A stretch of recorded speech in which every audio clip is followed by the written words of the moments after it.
अब तक आपने देखा कि किस प्रकार ईरेन तथा उसके वॉल टाइटन की पूरी सेना तथा लीजेंडरी गॉडजिला के बीच होने वाले मुकाबले में ईरेन की सेना गॉडजिला पर भारी पड़ रहे थे। इसलिए गॉडजिला का ईरेन को मारना तो दूर, उसके नजदीक पहुंचना भी नामुमकिन सा था। पर क्या हो अगर लेजेंडरी गॉडजिला के जगह गॉडजिला के सबसे शक्तिशाली अवतार में से एक गॉडजिला अर्थ आ जाए? क्या इस मुकाबले में अभी भी ईरेन की लाखों सेना रोक पाएगी गॉडजिला अर्थ को, या लाखों वॉल टाइटन्स मिलकर अर्थ को भी कंट्रोल कर लेने वाले गॉडजिला का भी अंत कर देंगे? तो वीडियो में अंत तक बने रहें और वीडियो में आगे बढ़ने से पहले वीडियो को जरूर लाइक कर दें। अगर आपने ईरेन की पिछली वीडियो देखी है तो इतना तो आप जान चुके होंगे कि ईरेन की सबसे बड़ी ताकत इसकी कोलोसल टाइटन की आर्मी है, जो ईरेन के कमांड पर कुछ भी करने को तैयार रहते हैं। इसलिए सबसे पहले बात करें ईरेन के वॉल टाइटन की, तो ये बिल्कुल कोलोसल टाइटन की तरह होते हैं, जिनकी ऊंचाई करीब 5 मंजिले मकान या लगभग 50 मीटर तक होती है। जब कार्ल फ्रिस्ट टाइटन वॉर के बाद शांति की तलाश में पैराडाइस आइलैंड गए थे, तब उन्होंने फाउंडिंग टाइटन की मदद से लाखों लोगों को विशाल कोलोसल टाइटन में बदलकर एक दीवार की रचना की थी। इसके सबसे बाहरी दीवार यानी वॉल मारिया का निर्माण करीब 2,46,000 वॉल टाइटन को इकट्ठा करने से बना था। वहां दीवारों के इस पूरे ढांचे को तैयार करने में कुल 5,85,000 वॉल टाइटन का यूज किया गया था। वहीं ईरेन ने सभी वॉल टाइटन्स को आजाद करके उससे अपनी एक विशाल सेना बना ली, और ये सेना ईरेन के लिए कुछ भी कर सकते हैं। इसलिए गॉडजिला अर्थ न सिर्फ ईरेन से बल्कि 5,85,000 टाइटन का भी सामना करने वाला है। और ये बात याद रहे, हर एक वॉल टाइटन के पास ये खासियत होती है कि ये जब चाहे मिलकर एक विशाल दीवार का निर्माण कर सकते हैं। ये दीवारी दैत्य लगभग अमर है, यानी इन्हें मार पाना इतना भी आसान काम नहीं है, क्योंकि 100 साल के पश्चात ईरेन ने इन्हें आजाद किया था। तब भी ये जिंदा चलने के साथ साथ किसी को भी रौंदने की ताकत रखते हैं। हालांकि इसके अमरत्व में लगभग शब्द इसलिए लगा है क्योंकि इस टाइटन के गले पर वार करते ही ये तुरंत मारे जाते हैं, और बाकी शरीर के किसी भी हिस्से पर नुकसान पहुंचाने पर ये नहीं मरते। यहाँ तक कि इसके सिर को भी उड़ा दिया जाए तब भी इसकी रीजनरेशन की एबिलिटी सिर को पुनः उगा देती है। साथ ही ये वॉल टाइटन कोलोसल टाइटन की तरह गर्म भाप छोड़ सकते हैं, जिससे ये इंसान को तुरंत राख में बदल सकते हैं। ये विशाल से विशाल जहाजों को यूं ही हवा में उछाल सकते हैं। इसके साथ ही ये पानी के अंदर तैरना भी जानते हैं, यानी जमीन तथा पानी में इनका मुकाबला शायद ही कोई कर पाए। वही बात रही ईरेन टाइटन की, तो इसके पास 3 टाइटन्स का समागम है। पहला अटैक टाइटन, दूसरा वॉरहैमर टाइटन और तीसरा फाउंडिंग टाइटन। ईरेन फाउंडिंग टाइटन के तौर पर एक विशालकाय स्केलेटन में बदल चुका है, इसलिए वह अटैक टाइटन के एबिलिटीज को यूज नहीं कर सकता, क्योंकि अटैक टाइटन का काम ही होता है हैंड टू हैंड फाइट करना। वहीं वॉरहैमर टाइटन को यूज करके ये हवा में कई संरचनाएं या हथियार भी बना सकता है, जो टाइटन के हैंड फ्लैश से बनी होती है। यह फ्लैश इतनी सख्त होती है जिससे बने हथियार किसी भी टाइटन के शरीर को छेद कर सकता है। इसी टाइटन की एबिलिटी को यूज करते हुए ईरेन ने जो टाइटन और आर्मर टाइटन से मुकाबला किया था, और उनके शरीर को अपने स्पाइक से चीरते हुए उन्हें काफी आसानी से हरा दिया था। और चूंकि ईरेन के पास फाउंडिंग टाइटन का भी पावर आ चुका है, इसलिए यह वातावरण में और भी बड़े बड़े मजबूत स्पाइक निकाल सकता है। फाउंडिंग टाइटन बनने के कारण ये पूरे ymir के वंशज को वॉल टाइटन या कोलोसल टाइटन में तब्दील कर सकता है।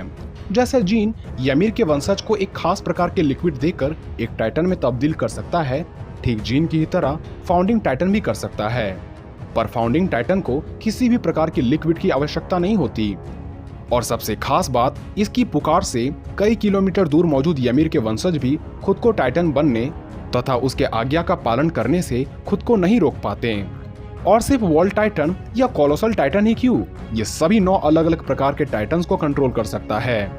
ये अपने स्क्रीम से पूरे ymir के वंशज के मेमोरी को बदल सकता है, उसके शारीरिक संरचना को बदल सकता है, उनके बीमारियों को तुरंत ठीक कर सकता है, या उन्हें एक शक्तिशाली योद्धा में बदल सकता है।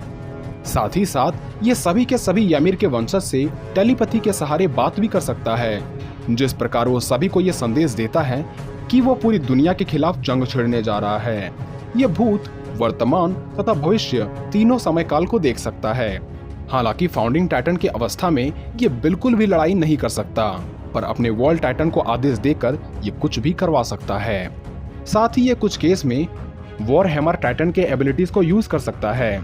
और बात करें इस टाइटन की आकार की, तो इसके हड्डी का ढांचा करीब 1100 फीट से भी ज्यादा ऊंचा है और ये करीब 2100 फीट जितना लंबा है। वहीं बात करें गॉडजिला अर्थ की, तो ये गॉडजिला हमें 3 एनिमे सीरीज में दिख चुका है। इसकी एटॉमिक ब्रीथ न सिर्फ लेजेंडरी गॉडजिला बल्कि इसकी छोड़ी गई परमाणु श्वास बाकी किसी भी गॉडजिला से ज्यादा घातक मानी जाती है, क्योंकि इसने ही अपने एटॉमिक ब्रीथ से स्पेस में मौजूद एस्टेरॉयड को तबाह कर दिया था।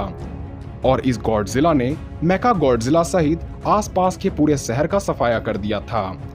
इसके मुंह से निकलने वाली ऑसिलेटरी वेव से आसपास के किसी भी चीजों का नष्ट होना तय है। और मुंह ही क्यों, इसके टेल से जनरेट होने वाली प्लाज्मा कटर से वृक्षों से लेकर पहाड़ों तक भी चीरे जा सकते हैं। इसके पूरे शरीर से निकलने वाली इलेक्ट्रोमैग्नेटिक पल्स आसपास के इलेक्ट्रॉनिक डिवाइसेस को न सिर्फ म्यूटो की तरह बंद करवाती है, बल्कि इसके ईएमपी के प्रभाव से सभी विद्युत उपकरण एक विस्फोटक का रूप ले लेते हैं। इस गॉडजिला को चोट पहुंचाना नामुमकिन है, क्योंकि इसके आसपास इलेक्ट्रोमैग्नेटिक शील्ड पाई जाती है, जो इसके लिए एक अदृश्य सुरक्षा कवच के भांति कार्य करता है तथा इस शील्ड से होकर किसी भी हथियार का पार होना नामुमकिन हो जाता है। यहाँ तक कि अगर इसकी इलेक्ट्रोमैग्नेटिक शील्ड काम न भी करे, तब भी इसकी मेटल समान सख्त त्वचा को भेदा नहीं जा सकता। और किसी वीर तथा शक्तिशाली योद्धा ने इसे जरा सा चोट पहुंचा भी दिया तो भी इसकी रीजनरेशन की क्षमता इसके घाव को तुरंत भर देती है। खुद को हील करने के अलावा इसके पास एनर्जी को मैनिपुलेट यानी ऊर्जा रूपांतरण की भी क्षमता है, जिस वजह से ये पूरे धरती के एनर्जी को सोख सकता है। इसकी स्टेल्थ पावर इसे रेडियो वेव से पूरी तरह से अनडिटेक्टेबल बनाती है, यानी इसे रडार या किसी भी टारगेटिंग सिस्टम से ट्रैक नहीं किया जा सकता। गॉडजिला अर्थ अपने शरीर से रेडिएशन छोड़ सकता है, जो कि एक साथ समूल मानव जाति का अंत कर सकता है। और आकार में भी गॉडजिला अर्थ करीब 1043 फीट ऊंचा है, यानी इसका शरीर भी लगभग द फाउंडिंग टाइटन जितना ही विशाल है। पर क्या ये मुकाबला अब भी बराबरी का है, या इस गॉडजिला का ये अवतार ईरेन सहित उसके सेना का भी अंत कर देगा? पर जैसा कि आप जानते होंगे कि गॉडजिला अर्थ का मुकाबला किसी मामूली सेना से नहीं बल्कि विशालकाय टाइटन से है, जिसकी संख्या 5 लाख से भी ज्यादा है। पर एक और जहां वॉल टाइटन की ऊंचाई 164 फीट ऊंची है, वहीं गॉडजिला 1043 फीट विशाल है।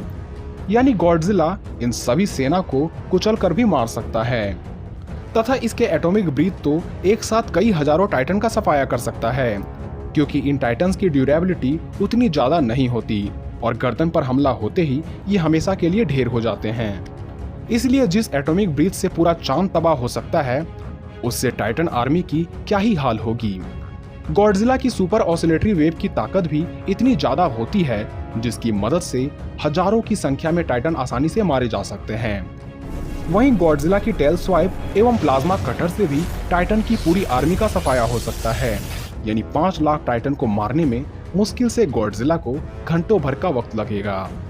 रही बात ईरेन की, तो ये अपने सेना के बिना एक विशाल हड्डी का ढांचा है, जो सामने आए दुश्मनों पर स्पाइक चुभोकर हमला करता है। पर गॉडजिला अर्थ के केस में ईरेन के सभी स्पाइक्स टूट जाने वाले हैं और गॉडजिला अर्थ का मात्र एक ही ब्लो ईरेन को हमेशा के लिए उड़ा सकता है। यानी ये मुकाबला बिल्कुल एक तरफा है, क्योंकि इस मुकाबले में गॉडजिला अर्थ ही विनर होगा। खैर, आप इस पर राय हमें लिख सकते हैं। तो मिलते हैं अगले वीडियो में।